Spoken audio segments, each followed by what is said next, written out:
Hi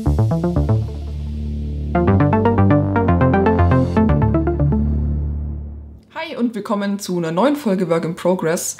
Ich war jetzt eine ganze Weile weg, weil ich ungefähr einen Monat lang super viel um die Ohren hatte und da ist eigentlich wenig bei passiert oder bei rausgekommen, wo es sich rentiert hätte, ein Video für zu machen. Aber jetzt bin ich wieder da und möchte euch zwei Sachen zeigen. Einmal war ich kürzlich in Ulm und habe da einen Vortrag gehalten bei den Bärblinger Spirit Talks. Das ist eine ganze Reihe, wo es um Technik und Kultur und Kunst geht. Und es gab einen Abend, wo es besonders um KI, Kunst und Generative Art ging. Da wurde ich eingeladen, so einen 20-Minuten-Vortrag zu halten. Und es war ein extrem netter Abend. Und da war nicht nur ich, da war auch noch Mats Pankow, der vor mir einen Vortrag gehalten hat, den ich extrem sehenswert fand. Und nach den beiden Vorträgen gab es dann noch ein Konzert mit Moritz Simon Geist, der auch super nett ist. Und ich würde sagen, die beiden stellen sich am besten mal selber vor. Ich bin Mats Pankow, ich schreibe Artikel, ich mache Vorträge, ich bin Strategieberater, so im Politikbereich, und es dreht sich immer alles um Algorithmen, um künstliche Intelligenz, um lernende Maschinen, was da so alles dazugehört in diese großen Überkategorien. Und ich interessiere mich besonders dafür, was Maschinen können und was sie nicht können, was Mensch und Maschine unterscheidet. Ich habe damit mal im Studium angefangen, da habe ich eine Arbeit geschrieben, meine Abschlussarbeit über den Vergleich vom maschinellen Operieren und menschlichen Denken, und das hat damals niemanden interessiert. Es war völlig belanglos, und ein paar Jahre später war das große Thema und ich konnte dann diese olle Arbeit aus der Schublade holen und dann Vorträge dazu machen, was gut funktioniert hat und was mir nach wie vor sehr viel Spaß macht. Also mich interessiert zum Beispiel auch, wie die Gesellschaft sich verändert durch den Einsatz von künstlicher Intelligenz oder auch die Politik.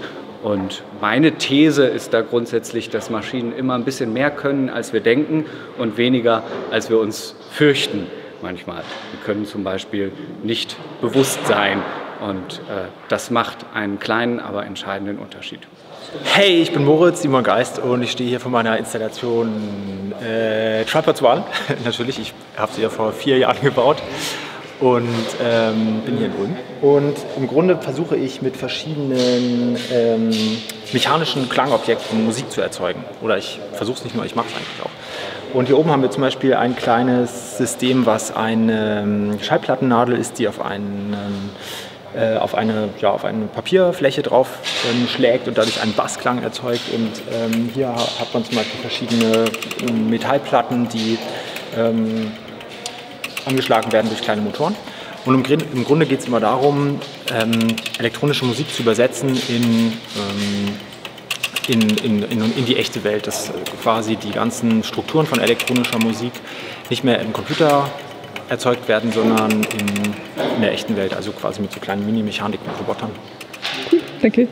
Perfekt.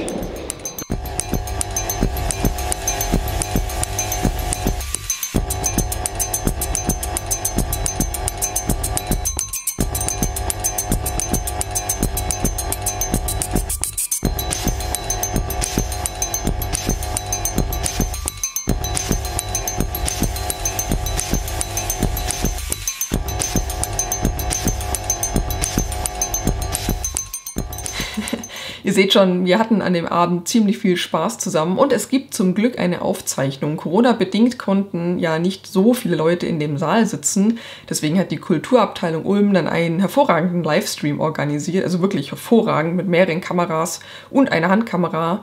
Und die Aufzeichnung ist richtig toll. Schaut euch die gerne an. Ich habe das passende Video hier in der Beschreibung verlinkt. Außerdem möchte ich euch meine neueste Plotter-Errungenschaft zeigen. Das ist ein Giotto, ein Whiteboard-Stiftplotter. Und dazu kurz vorneweg einen kleinen Disclaimer.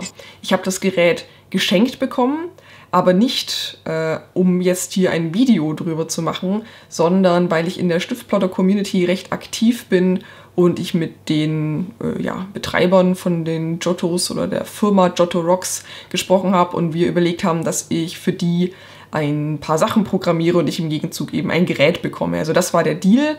Ich möchte euch das nur vorneweg sagen, einfach so zur Transparenz, dass ich das nicht gekauft, sondern geschenkt bekommen habe.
Der Giotto ist vom Aufbau her ähnlich zu den klassischen alten Roland-Stiftplottern mit dem zusätzlichen Feature, dass in dem fahrbaren Portal noch ein kleiner Abziehstreifen angebracht ist, der auch hoch und runter geklappt werden kann, sodass man, wenn das Portal sich von oben nach unten bewegt, das Whiteboard abziehen kann, um es wieder zu reinigen und zu leeren. Dabei bleibt immer also auf die Dauer, so ein kleiner schwarzer Rand unten stehen.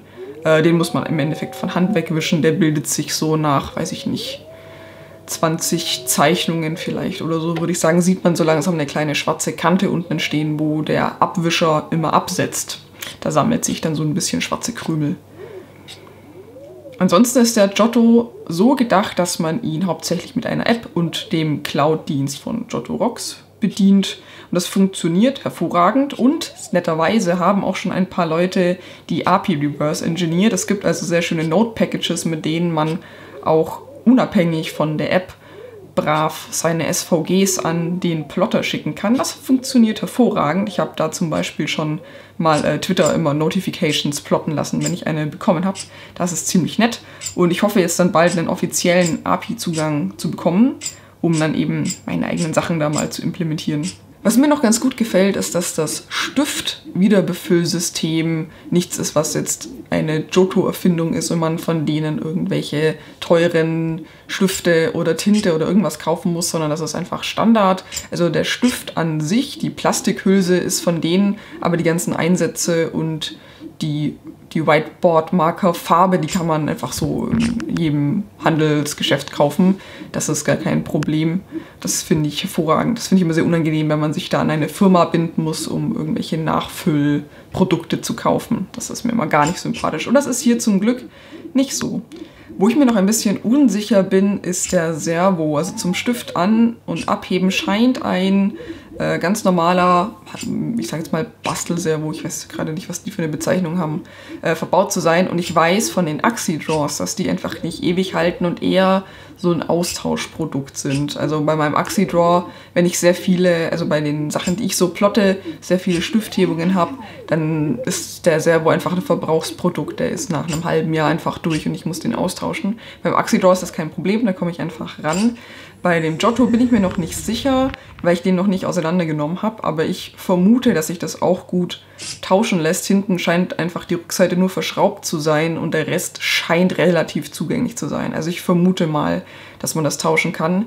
Ich habe bei Jimmy, dem Chef, mit dem ich geschrieben habe, nachgefragt und die gehen eigentlich davon aus, dass der ungefähr 2 Jahre hält, aber 2 Jahre ist halt auch keine Ewigkeit.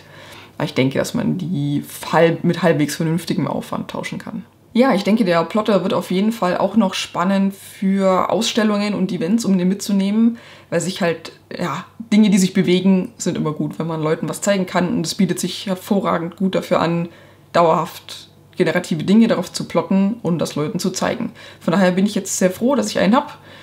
Ich denke, der wird sicher noch öfter zum Einsatz kommen und ich bin gespannt, was ich damit noch so implementieren kann. Das war es eigentlich mal wieder von mir. Ich hoffe, es hat euch interessiert und wir sehen uns bald wieder. Macht's gut, bis zum nächsten Mal.